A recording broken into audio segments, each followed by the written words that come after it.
ਤੁਸੀਂ ਸੁਣ ਰਹੇ ਹੋ ਪੰਜਾਬੀ ਰੇਡੀਓ USA ਤੇ ਸਿੱਖ ਇਤਿਹਾਸ ਦੇ ਵਿੱਚ ਅੱਜ ਦਾ ਦਿਨ ਅੱਜ 25 ਮਈ ਹੈ। ਗੁਰੂ ਅਰਜਨ ਸਾਹਿਬ ਦੇ ਖਿਲਾਫ ਝੂਠੀਆਂ ਸ਼ਿਕਾਇਤਾਂ ਮਿਲਣ ਤੇ ਜਹਾਂਗੀਰ ਨੇ ਗੁਰੂ ਜੀ ਨੂੰ ਲਾਹੌਰ ਤਲਬ ਕੀਤਾ। ਉਸ ਦਾ ਹੁਕਮ ਲੈ ਕੇ ਉਸ ਦਾ ਅਹਿਦੀਆ 25 ਮਈ 1606 ਦੇ ਦਿਨ ਗੁਰੂ ਅਰਜਨ ਸਾਹਿਬ ਦੇ ਕੋਲ ਗੋਬਿੰਦਵਾਲ ਪੁੱਜਾ ਅਤੇ ਆਪਣੇ ਨਾਲ ਲਾਹੌਰ ਚੱਲਣ ਵਾਸਤੇ ਕਿਹਾ। ਗੁਰੂ ਸਾਹਿਬ ਨੇ ਗੁਰੂ ਹਰਗੋਬਿੰਦ ਨੂੰ ਗੁਰਗੱਦੀ ਸੌਂਪੀ ਅਤੇ ਲਾਹੌਰ ਜਾਣ ਵਾਸਤੇ ਤਿਆਰ ਹੋ ਗਏ।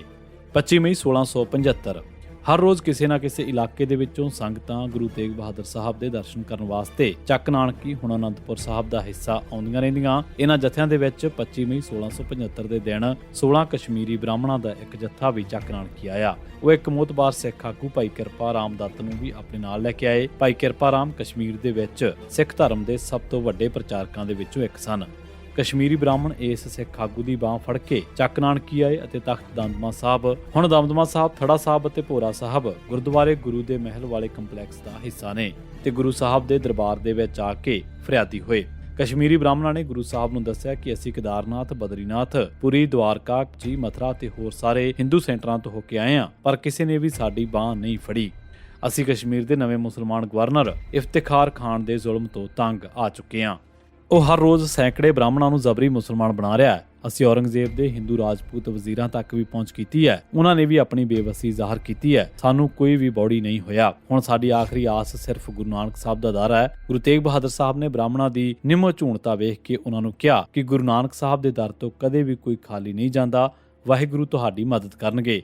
ਜਾਓ ਸੂਬੇਦਾਰ ਨੂੰ ਆਖ ਦਿਓ ਕਿ ਜੇਕਰ ਉਹ ਗੁਰੂ ਤੇਗ ਬਹਾਦਰ ਨੂੰ ਮੁਸਲਮਾਨ ਬਣਾ ਲਵੇ ਤਾਂ ਸਾਰੇ ਕਸ਼ਮੀਰੀ ਬ੍ਰਾਹਮਣ ਮੁਸਲਮਾਨ ਬਣ ਜਾਣਗੇ। ਗੁਰੂ ਸਾਹਿਬ ਦੀ ਗੱਲ ਸੁਣ ਕੇ ਬੇਸ਼ੱਕ ਇਹ ਸਾਰੇ ਕਸ਼ਮੀਰੀ ਬੇਬਸ, ਬੇਆਸ, ਬੇਦਿਲ, ਬੇਜਾਨ ਆਏ ਸਨ, ਪਰ ਉਹ ਬੜੇ ਸਕੂਨ, ਉਮੀਦ ਅਤੇ ਹੌਸਲੇ ਦੇ ਨਾਲ ਚੜ੍ਹਦੀ ਕਲਾ ਦੇ ਵਿੱਚ ਚੱਕ ਨਾਨਕੀ ਤੋਂ ਕਸ਼ਮੀਰ ਨੂੰ ਮੁੜੇ।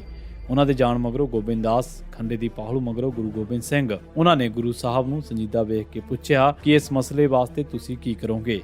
ਗੁਰੂ ਸਾਹਿਬ ਨੇ ਕਿਹਾ ਕਿ ਮੈਂ ਔਰੰਗਜ਼ੇਬ ਨੂੰ ਮਿਲਾਂਗਾ, ਪਰ ਮੈਨੂੰ ਪਤਾ ਹੈ ਕਿ ਉਹ ਕੱਟੜ ਸੁੰਨੀ ਮੁਸਲਮਾਨ ਹੈ। ਮੈਨੂੰ ਇਸ ਮਕਸਦ ਵਾਸਤੇ ਸ਼ਹੀਦੀ ਦੇਣੀ ਹੀ ਪੈਣੀ ਹੈ। 25 ਮਈ 1739 ਨਾਦਰ ਸ਼ਾਹ ਨੇ 1739 ਦੇ ਵਿੱਚ ਲਾਹੌਰ ਤੇ ਹਮਲਾ ਕੀਤਾ। ਇੱਥੇ ਮੁਗਲ ਫੌਜਾਂ ਨੇ ਉਸ ਦਾ ਰਾਹ ਰੋਕਿਆ, ਪਰ ਉਹ ਨਾਦਰ ਸ਼ਾਹ ਦੀ ਫੌਜ ਦਾ ਟਾਕਰਾ ਨਾ ਕਰ ਸਕੇ।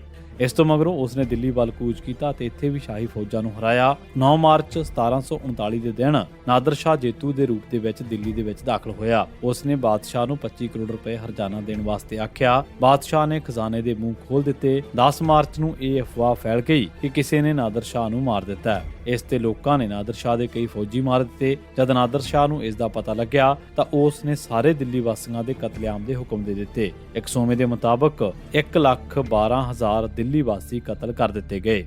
ਇਸ ਤੋਂ ਮਗਰੋਂ ਨਾਦਰ ਨੇ ਕਤਲ ਤਾਂ ਰੋਕ ਦਿੱਤੇ, ਪਰ ਸ਼ਹਿਰ ਦੀ ਲੁੱਟ-ਮਾਰ ਸ਼ੁਰੂ ਕਰ ਦਿੱਤੀ। ਇਸ ਲੁੱਟ ਦੇ ਵਿੱਚ ਨਾਦਰ ਸ਼ਾਹ ਨੂੰ 70 ਕਰੋੜ ਰੁਪਏ ਦੀ ਕੀਮਤ ਦਾ ਸੋਨਾ ਅਤੇ ਹੀਰੇ ਜਵਾਹਰਾਤ, 20 ਕਰੋੜ ਰੁਪਏ ਨਗਦ, 1000 ਤੋਂ ਵੱਧ ਹਾਥੀ, 1,500 ਘੋੜੇ, ਹਜ਼ਾਰਾਂ ਊਠ ਹਾਸਲ ਹੋਏ। ਇਸ ਤੋਂ ਇਲਾਵਾ ਉਹ ਹਜ਼ਾਰਾਂ ਕਾਰੀਗਰ, 10,000 ਤੋਂ ਵੱਧ ਖੂਬਸੂਰਤ ਔਰਤਾਂ, ਬਾਦਸ਼ਾਹ ਦੀ ਜਵਾਨ ਧੀ ਨੂੰ ਆਪਣੀ ਨੂੰਹ ਬਣਾ ਕੇ ਕੋਹਿਨੂਰ ਹੀਰਾ ਤੇ ਤਖਤੇ ਤਾਊਸ ਲੈ ਕੇ 25 ਮਈ 1739 ਦੇ ਦਿਨ ਈਰਾਨ ਨੂੰ ਵਾਪਸ ਚੱਲ ਪਿਆ। ਮਈ 1739 ਦੇ ਤੀਜੇ ਹਫ਼ਤੇ ਜਦੋਂ ਨਾਦਰ ਸ਼ਾਹ ਦੀ ਫੌਜ ਲੁੱਟ ਦਾ ਸਮਾਨ ਲੈ ਕੇ ਵਾਪਸ ਜਾ ਰਹੀ ਸੀ ਤਾਂ ਰਸਤੇ ਦੇ ਵਿੱਚ ਸਿੱਖਾਂ ਨੇ ਉਸ ਤੇ ਕਈ ਵਾਰ ਕੀਤੇ ਅਤੇ ਤਕਰੀਬਨ ਸਾਰੀਆਂ ਔਰਤਾਂ ਨੂੰ ਛੁਡਾ ਲਿਆ। ਉਹਨਾਂ ਨੇ ਅਖਨੂਰ ਕੋਲ ਆਖਰੀ ਵਾਰ ਹਮਲਾ ਕਰਕੇ ਬਹੁਤ ਸਾਰਾ ਅਸਲਾ, ਘੋੜੇ ਅਤੇ ਖਜ਼ਾਨੇ ਲੁੱਟ ਲਿਆ। ਜਦੋਂ ਨਾਦਰ ਸ਼ਾਹ ਨੂੰ ਇਸ ਬਾਰੇ ਪਤਾ ਲੱਗਿਆ ਤਾਂ ਉਸਨੇ ਪੰਜਾਬ ਦੇ ਸੂਬੇਦਾਰ ਜ਼ਕਰੀਆ ਖਾਨ ਤੋਂ ਇਹਨਾਂ ਲੁਟੇਰਿਆਂ ਬਾਰੇ ਪੁੱਛਗਿੱਛ ਕੀਤੀ ਤਾਂ ਪਤਾ ਲੱਗਿਆ ਕਿ ਇਹ ਸਿੱਖ ਸਨ।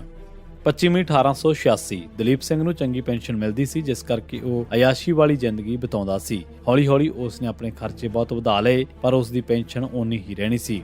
ਨਤੀਜੇ ਦੇ ਤੌਰ ਤੇ ਉਹ ਕਰਜ਼ਾਈ ਹੋ ਗਿਆ। ਹੁਣ ਉਹ 44 ਸਾਲ ਦਾ ਹੋ ਚੁੱਕਾ ਸੀ। ਉਸਨੇ ਆਪਣੇ ਆਪ ਨੂੰ ਸਾਬਕਾ ਰਾਜਾ ਦੱਸ ਕੇ 31 ਅਗਸਤ 1882 ਦੀ ਟਾਈਮਜ਼ ਅਖਬਾਰ ਦੇ ਵਿੱਚ ਇੱਕ ਇਸ਼ਤਿਹਾਰ ਵੀ ਛਾਪਿਆ ਸੀ, ਜਿਸ ਦੇ ਵਿੱਚ ਉਸਨੇ ਆਪਣੀ ਜਾਇਦਾਦ ਅਤੇ ਪੈਨਸ਼ਨ ਵਧਾਉਣ ਦੀਆਂ ਗੱਲਾਂ ਕੀਤੀਆਂ, ਨਾ ਕਿ ਰਾਜ ਵਾਪਸ ਲੈਣ ਦੀਆਂ। ਪਰ ਉਸ ਦੀ ਅਪੀਲ ਤੇ ਨਾ ਤਾਂ ਬ੍ਰਿਟਿਸ਼ ਲੋਕਾਂ ਤੇ ਕੋਈ ਅਸਰ ਹੋਇਆ ਅਤੇ ਨਾ ਹੀ ਕੁਈਨ ਵਿਕਟੋਰੀਆ ਜਾਂ ਬ੍ਰਿਟਿਸ਼ ਸਰਕਾਰ ਤੇ। ਨਿਰਾਸ਼ ਹੋਇਆ ਦਲੀਪ ਸਿੰਘ ਹੁਣ ਸਿੱਖਾਂ ਵੱਲ ਮੁੜਿਆ। ਇਹਨਾਂ ਦਿਨਾਂ ਦੇ ਵਿੱਚ ਉਸ ਦਾ ਰਾਬਤਾ ਠਾਕਰ ਸਿੰਘ ਸੰਧਾਵਾਲੀਆ ਦੇ ਨਾਲ ਬਣ ਚੁੱਕਾ ਸੀ। ਠਾਕਰ ਸਿੰਘ 1884 ਦੇ ਵਿੱਚ ਇੰਗਲੈਂਡ ਆਇਆ ਸੀ ਅਤੇ ਦਲੀਪ ਸਿੰਘ ਨੂੰ ਮਿਲਿਆ ਸੀ। ਦੋਨਾਂ ਦੇ ਵਿੱਚ ਗੱਲਬਾਤ ਹੋਈ ਤੇ ਉਸ ਤੋਂ ਬਾਅਦ ਦਲੀਪ ਸਿੰਘ ਨੇ ਸਿੱਖ ਬਣ ਜਾਣ ਦਾ ਐਲਾਨ ਕੀਤਾ। 9 ਮਾਰਚ 1886 ਨੂੰ ਉਸਨੇ ਸਿੱਖ ਪੰਥ ਤੋਂ ਈਸਾਈ ਬਣਨ ਦੀ ਮਾਫੀ ਵੀ ਮੰਗੀ ਤੇ ਨਾਲ ਹੀ ਰਾਜ ਹਾਸਲ ਕਰਨ ਦੇ ਵਿੱਚ ਮਦਦ ਵੀ ਮੰਗੀ। ਹੁਣ ਦਲੀਪ ਸਿੰਘ ਨੇ ਪੰਜਾਬ ਜਾਣ ਦਾ ਫੈਸਲਾ ਕੀਤਾ। ਬ੍ਰਿਟਿਸ਼ ਸਰਕਾਰ ਨੇ ਤਾਂ ਉਸ ਨੂੰ ਪੰਜਾਬ ਜਾਣ ਦੀ ਇਜਾਜ਼ਤ ਨਹੀਂ ਦੇਣੀ ਸੀ, ਇਸ ਕਰਕੇ ਉਹ ਚੁੱਪਚਾਪ ਅਪ੍ਰੈਲ 1886 ਦੇ ਸ਼ੁਰੂ ਦੇ ਵਿੱਚ ਇੰਗਲੈਂਡ ਤੋਂ ਚੱਲ ਪਿਆ ਅਤੇ ਅਦਨ ਪਹੁੰਚ ਗਿਆ। ਉਸ ਨੂੰ ਪੰਜਾਬ ਜਾਣ ਦੀ ਕੋਸ਼ਿਸ਼ ਕਰਨ ਤੋਂ ਰੋਕਣ ਵਾਸਤੇ 15 ਅਪ੍ਰੈਲ 1886 ਦੇ ਦਿਨ ਅਦਨ ਦੇ ਵਿੱਚ ਬ੍ਰਿਟਿਸ਼ ਅਫਸਰਾਂ ਨੇ ਉਸ ਨੂੰ ਚੁੱਪਚਾਪ ਇੰਗਲੈਂਡ ਪਰਤ ਜਾਣ ਵਾਸਤੇ ਆਖਿਆ। ਉਸ ਨੇ ਆਪਣਾ ਪਰਿਵਾਰ ਤਾਂ ਵਾਪਸ ਭੇਜ ਦਿੱਤਾ, ਪਰ ਆਪ ਉਹ ਉੱਥੇ ਹੀ ਰਿਹਾ ਤੇ ਸਿੱਖਾਂ ਦੇ ਨਾਲ ਰਾਬਤਾ ਬਣਾਇਆ। ਉਸ ਨੇ ਇੱਥੇ ਹੀ 25 ਮਈ 1886 ਦੇ ਦਿਨ 5 ਸਿੱਖਾਂ ਤੋਂ ਖੰਡੇ ਦੀ ਪਹੁਲ ਲਈ। ਦਲੀਪ ਸਿੰਘ ਦੀ ਇਸ ਕਾਰਵਾਈ ਮਗਰੋਂ ਬ੍ਰਿਟਿਸ਼ ਹਾਕਮਾਂ ਨੇ ਜੂਨ 1886 ਦੇ ਸ਼ੁਰੂ ਦੇ ਵਿੱਚ ਹੀ ਉਸ ਨੂੰ ਜ਼ਬਰਦਸਤੀ ਇੰਗਲੈਂਡ ਡਿਪੋਰਟ ਕਰ ਦਿੱਤਾ। 25 ਮਈ 1986 ਦੇ ਦਿਨ ਪੁਲਿਸ ਨੇ ਦਲੀਪ ਸਿੰਘ ਵੇਰਕਾ ਤੇ ਕੁਲਵੰਤ ਸਿੰਘ ਨੂੰ ਨਕਲੀ ਮੁਕਾਬਲਿਆਂ ਦੇ ਵਿੱਚ ਸ਼ਹੀਦ ਕਰ ਦਿੱਤਾ। 25 ਮਈ 1988 ਦੇ ਦਿਨ ਪੁਲਿਸ ਨੇ ਪਰਮਜੀਤ ਸਿੰਘ ਪੰਮਾ ਨੂੰ ਇੱਕ ਨਕਲੀ ਮੁਕਾਬਲੇ ਦੇ ਵਿੱਚ ਸ਼ਹੀਦ ਕਰ ਦਿੱਤਾ। 25 ਮਈ 1988 ਦੇ ਦਿਨ ਪੰਜਾਬ ਪੁਲਿਸ ਨੇ ਪ੍ਰੀਤਮ ਸਿੰਘ ਤਾਬਾ ਪੁੱਤਰ ਸੇਵਾ ਸਿੰਘ ਖੇਖਰ ਨੇੜੇ ਸ਼ੰਕਰਪੁਰਾ ਗੁਰਦਾਸਪੁਰ, ਤਰਸੇਮ ਸਿੰਘ ਉਰਫ ਡਾਕਟਰ ਪੁੱਤਰ ਗੁਰਦਿਆਲ ਸਿੰਘ ਵਾਸੀ ਸੈਦੋ ਕੇ ਅੰਮ੍ਰਿਤਸਰ, ਗੁਰਦੀਪ ਸਿੰਘ, ਮਨਜੀਤ ਸਿੰਘ ਬੈਰਾਗੀ ਵਾਸੀ ਜ਼ਫਰਵਾਲ, ਗੁਰਨਾਮ ਸਿੰਘ ਵਾਸੀ ਚੌਧਰੀਵਾਲ ਨੂੰ ਨਕਲੀ ਮੁਕਾਬਲਿਆਂ ਦੇ ਵਿੱਚ ਸ਼ਹੀਦ ਕਰ ਦਿੱਤਾ। 25 ਮਈ 1999 ਦਿਨ ਪੁਲਿਸ ਨੇ ਮੇਜਰ ਸਿੰਘ ਪੁੱਤਰ ਕਰਨੈਲ ਸਿੰਘ ਵਾਸੀ ਕਮਾਲਪੁਰ ਪਟਿਆਲਾ ਨੂੰ ਇੱਕ ਨਕਲੀ ਮੁਕਾਬਲੇ ਦੇ ਵਿੱਚ ਸ਼ਹੀਦ ਕਰ ਦਿੱਤਾ। 25 ਮਈ 1999 ਦਿਨ ਪੁਲਿਸ ਨੇ ਜੋਗਿੰਦਰ ਸਿੰਘ ਉਰਫ ਜਿੰਦਾ ਪੁੱਤਰ ਚਾਂਚਲ ਸਿੰਘ ਵਾਸੀ ਮੁਰਦਪੁਰਾ ਨੂੰ ਇੱਕ ਨਕਲੀ ਮੁਕਾਬਲੇ ਦੇ ਵਿੱਚ ਸ਼ਹੀਦ ਕਰ ਦਿੱਤਾ। 25 ਮਈ 1999 ਦਿਨ ਪੰਜਾਬ ਪੁਲਿਸ ਨੇ ਗੁਰਨਾਮ ਸਿੰਘ ਪਹਿਲਵਾਨ ਉਰਫ ਰਜਵਿੰਦਰ ਸਿੰਘ ਵਾਸੀ ਸੁਲਤਾਨਵਿੰਡ ਅੰਮ੍ਰਿਤਸਰ ਅਤੇ ਮੇਜਰ ਸਿੰਘ ਉਰਫ ਬਲਦੇਵ ਸਿੰਘ ਬਾਗੀ ਵਾਸੀ ਮਾਵੀ ਕਲਾਂ ਬਠਿੰਡਾ ਨੂੰ ਨਕਲੀ ਮੁਕਾਬਲਿਆਂ ਦੇ ਵਿੱਚ ਸ਼ਹੀਦ ਕਰ ਦਿੱਤਾ। 25 ਮਈ 1991 ਦਿਨ ਪੰਜਾਬ ਪੁਲਿਸ ਨੇ ਗੰਡਾ ਸਿੰਘ ਉਰਫ ਲੱਖਾ ਸਿੰਘ ਨੂੰ ਨਕਲੀ ਮੁਕਾਬਲੇ ਦੇ ਵਿੱਚ ਸ਼ਹੀਦ ਕਰ ਦਿੱਤਾ। ਇਸੇ ਦਿਨ ਪੰਜਾਬ ਪੁਲਿਸ ਨੇ ਰਣਜੀਤ ਸਿੰਘ ਠੇਠਰਕੇ ਨੂੰ ਨਕਲੀ ਮੁਕਾਬਲੇ ਦੇ ਵਿੱਚ ਸ਼ਹੀਦ ਕੀਤਾ। 25 ਮਈ 1992 ਦਿਨ ਪੁਲਿਸ ਨੇ ਕਰਤਾਰ ਸਿੰਘ ਗੁਲਜ਼ਾਰ ਸਿੰਘ ਉਰਫ ਭੋਲਾ ਪੁੱਤਰ ਜਗਤਾਰ ਸਿੰਘ ਵਾਸੀ ਬਹੋੜੂ ਤੇ ਤਰਸੇਮ ਸਿੰਘ ਉਰਫ ਸੀਮਾ ਵਾਸੀ ਚਾਮਕੇ ਨੂੰ ਨਕਲੀ ਮੁਕਾਬਲਿਆਂ ਦੇ ਵਿੱਚ ਸ਼ਹੀਦ ਕਰ ਦਿੱਤਾ। 25 ਮਈ 1993 ਦਿਨ ਪੁਲਿਸ ਨੇ ਪਰਜਿੰਦਰ ਸਿੰਘ ਪੁੱਤਰ ਪਰਮਿੰਦਰ ਸਿੰਘ ਵਾਸੀ ਸਹਿੰਸਰਾ ਕਲਾਂ ਨੂੰ ਇੱਕ ਨਕਲੀ ਮੁਕਾਬਲੇ ਦੇ ਵਿੱਚ ਸ਼ਹੀਦ ਕਰ ਦਿੱਤਾ।